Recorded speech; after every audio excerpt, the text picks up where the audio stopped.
Finnur 13 stiga sigurinn í Síkinu í fjórða leiknum, þín fyrstu viðbrögð eftir leik? Gríðarlega stoltur af þrautseigju í liðinu að verða fyrir þessu flóðbylgju sem átti sér stað í fyrsta leikluta og ná að snúa sig við og komast yfir og vinna. Mörglega hefur brotnað á þessu mómenti en við sýndum þennan þrautseigju og hjarta sem er í þessu liði. Stólunum mættu gífurlega vel gíraðir í fyrsta leikluta en síðan bara eftir það settu þið í lás. Já, ég veist, það er stundum erfitt að byrja svakalega, þannig svona við munum byrja að mjalla niður og vera menn stressaður, ég veit ekki hvað gerðist endilega, en mér finnst vörðin herðast og við náðum að finna Arnar betur og fórum að ná að loka liðinum á stæðu.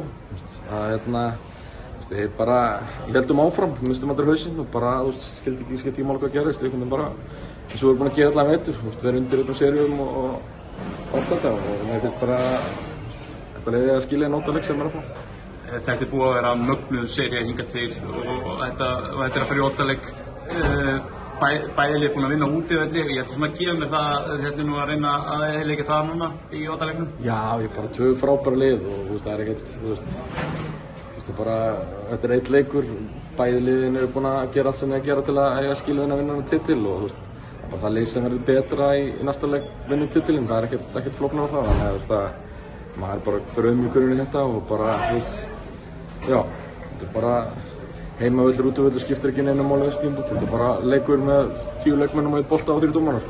Myndirðu segja að nú hefur þú til dæmis farið í óttaleik áður og nokkra og unnið þennan titil nokkru sinnum, myndirðu segja að reynslan væri núna að kikka inn?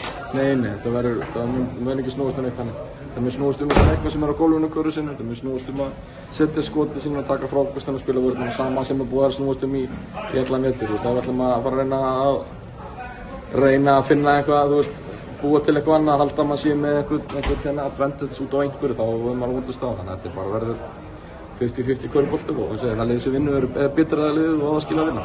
Takk fyrir þetta, Finnur. Takk.